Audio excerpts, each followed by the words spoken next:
ഇന്നിവിടെ എന്നേലൊക്കെ നടക്കും.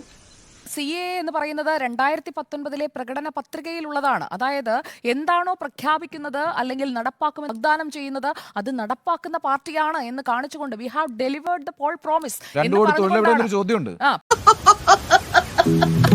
ാണ് ഈ തെരഞ്ഞെടുപ്പിലേക്ക് 2024 തെരഞ്ഞെടുപ്പിലേക്ക് എത്തുന്നതും അടുത്ത 3 ഘട്ടത്തിലെ വോട്ടെടുപ്പ് നടക്കുന്ന സ്റ്റേറ്റ്സ് തന്നെയാണ് ലക്ഷ്യം. സത്യമായി പറയുന്നവനായി രാജസ്ഥാൻ, UP, അസം ഈ 3 ഇടങ്ങളിൽ നിന്നുമുള്ള ആളുകൾക്കാണ് ആദ്യ ഘട്ടത്തിൽ പരിഗണിച്ച അപേക്ഷകൾ. ഈ 3 സംസ്ഥാനങ്ങളിൽ നിന്നുമുള്ള ആളുകൾക്കാണ്. അതിൽ തന്നെ ഏത് രാജ്യത്ത് നിന്ന് വന്ന് ഇവിടെ താമസിക്കാനായി പൗരത്വത്തിന് അപേക്ഷിച്ചവരാണ്? പാകിസ്ഥാൻ.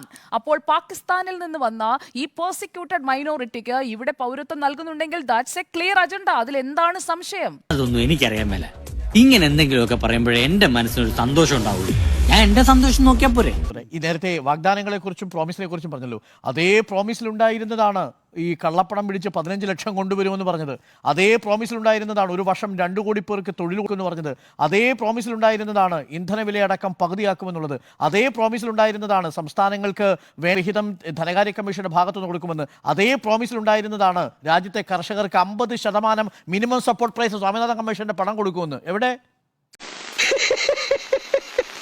നിന്റെ കൊള്ളരുതാത്ത ഏക അവയവം നാക്കാ.